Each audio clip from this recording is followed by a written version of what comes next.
Hi, shalom and welcome to Just a Word. Kazak Aliyahu here, along with our brother Etakan, and we are here with our sister Non Klantla, who will be sharing her dreams with us. She has been given several dreams that have to do with the end time, that have the people in this world need to hear and understand. And so she is going to reveal to us what has been revealed to her. Go ahead. Okay. Like I said, most of them came after serious seeking of Yahuah. So then the second one is keep my feast. Okay, so I was in China after, or if I remember well, it was during fast, and then one of the messages that came, like on a screen, or on a screen, it was keep my feast. Then that was the message. Then I will tell the one that came after that. After this one. All right. So keep my feast. I told you they are short and spicy. They are specific messages, no frills. The Most High just gives his instruction and leaves. And he says, keep my feast. And of course, keeping the feast. Let me get the screen on. Leviticus 23:1. This is pointing us to Leviticus 23. Because you know that most of us coming out of Christianity, we were taught that we do not need to keep his feasts. All right, these are foundational instructions from the Most High that his feasts are important. Because they will tell you in Christianity that you don't need to keep his feasts. But the Most High is telling us that we must keep it. In Leviticus 23, verse 1, can you read it, please? And Yahuah spake unto Moshe, saying, Speak unto the children of Yasharal, and say unto them, Concerning the feasts of Yahuah, which ye shall proclaim to be holy convocations, even these are my feasts. Even these are my feasts. And the Most High, after telling that to Moses, went on to list all the feasts that the children of Yasharal must keep.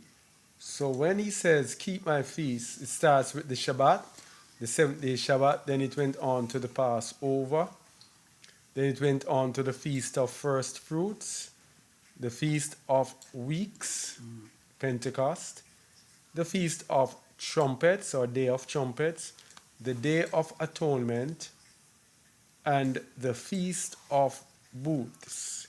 Those are the instructions from the Most High that we should keep his feasts. And people seem to think that they are in righteousness disobeying these instructions. All the instructions that the Most High gave, he says, speak unto the children of Yasharal. Now, in these end times, when our eyes are opened as to who we are, then it becomes important now to follow what was given to us as a people.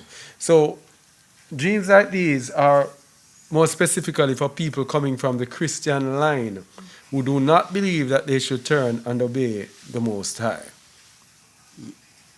And it's so funny because when my mom got this dream, we were in China and we were thinking, when the Most High said, keep my feasts, because we were actually trying to look at the feasts and how we could keep them. But obviously the feasts are it's a very delicate thing because you can't keep them on the wrong dates, on the wrong season, on the wrong times, because that's an abomination to the Most High. So when the Most High said this to us, and then we were thinking that, okay, we want to keep the feasts, but how would we keep them? And then shortly after that, that's when we found Alda. So that was just a very, very powerful thing because the Most High told us to keep the feast, and then afterwards then directed us to someone who would help us to keep the feast. Okay, all praises. And so this is again, what is important with the feast. The people in the northern hemisphere, by the way, they follow those who say they are Jews and are not. The Most High has directed us and shown us that the land is in the south, that the promised land is in the south, and therefore the feasts are to be kept according to the times in the south. And he went on to show us, and we have a teaching on this on our justaword.org website that shows us the importance of keeping the feast according to the time in the original land. So what we have is that most people in the northern hemisphere, over in America and whatever, Caribbean, whatever, you're keeping the feast at the wrong time. We are telling you this, the truth. So you're not really keeping the feast. When you're saying Abib, and Abib is in March, April, it is not so. So this instruction to keep my feast, the Most High, as he writes in the Bible, he writes some things and he says some things, especially in his Torah. He just makes one sentence and one word. Yeah? One sentence, sometimes. And when you read that sentence, you have to now figure out, what does that sentence mean? It's the same thing. When he says, keep my feast, it doesn't mean that he just get up and say, okay, today is his feast, I'm going to keep his feast. No, you have to dig deeply. Because he says, and ye shall seek me and find me when ye shall search for me with all your heart. So in digging deeply, we are going to dig as to which day to keep his feast, where to keep his feast, how to keep his feast, all of those things we have to dig into with all our hearts. And those people in the Americas, you are following the timing of those who say they are Jews and are not, who have set up that country they call Israel as the promised land, and have set up their time in that northern time zone as the time of the land. But we have been deceived. The whole world has been deceived by those who say they are Jews and are not, but are of the synagogue of Satan. So keeping his feast, you have to first find the time, which time is the right time to keep his feast. Because if not, you will be keeping the feast according to the time of the Gentiles, as it was warned us in the book of Jubilees. Book of Jubilees, chapter 6. Can I find it? Jubilees, chapter, where is this book? Jubilees, chapter 6. Let me see if I can find the right verse. Which is this? Chapter 7.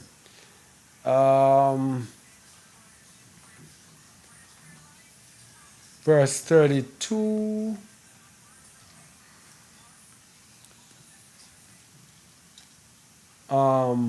No.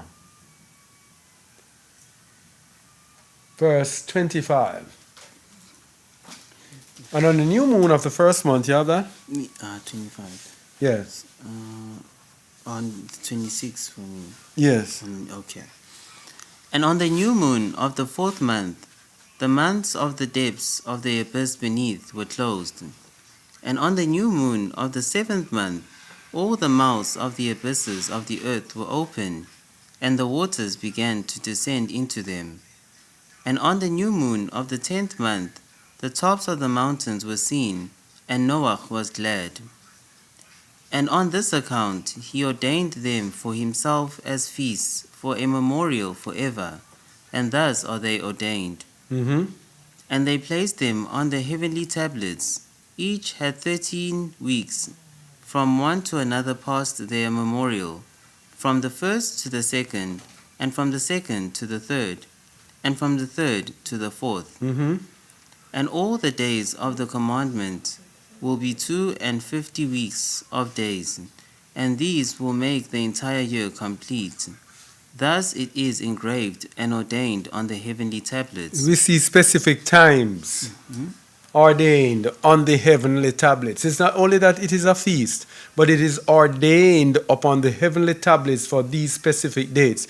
And it is this that we read in the book of Jubilees on the 10th month, first new moon of the 10th month is the day of remembrance that made us realize the winter solstice that began on the 26th of June. They told us that winter had gone before. And it is through this we realize, and through different things that the Most High revealed to us, that the winter solstice had begun on the 26th of June.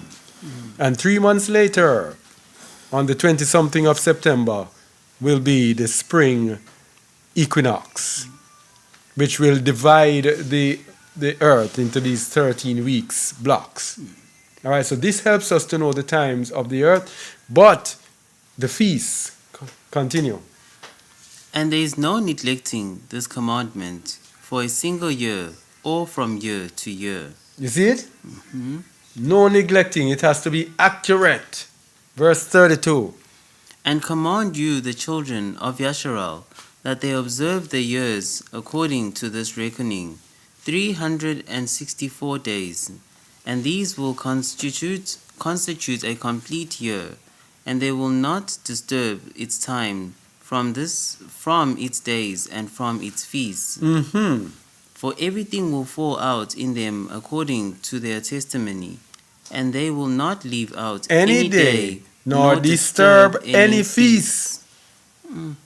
So if in the southern hemisphere where the land is, the spring begins in September, and in your northern hemisphere it begins in March, how do you think you're keeping the feast according to the Most High? It says you must not disturb any day and you must not disturb any feast. So when you're keeping your feast in March, you're not keeping the Most High's feast. Yeah? And you know, many people have come to loggerheads. We have the group, and a couple of people left the group because of this. Because they are so following the people in that side of the world. Abib is in April, so we keep the feast in April. Huh? Continue, please. But if they do neglect and do not observe them according to his commandment, then they will disturb all their seasons, and the years will be dislodged from this order, and they will disturb the seasons, and the years will be dislodged, and they will neglect their ordinances. Continue. And all the children of Yasharah will forget and will not find the path of the years, and will forget the new moons and seasons and Shabbats, and they will go wrong as to all the order of the years. They will go wrong as to some of the order of the years. All of the order of the years. All of the order. Continue, please. For I know, and from henceforth will I declare it unto you, and it is not of my own devising, for the Sefer lies written before me, and on the heavenly tablets the division of days is ordained, lest they forget the feasts of the covenant, and walk according to the feasts of the other nations, after their error and after their ignorance. All right. So you see the Gentiles, those who say they are Jews and are not. So those of us walking after the feast of the Gentiles in our ignorance. Yeah?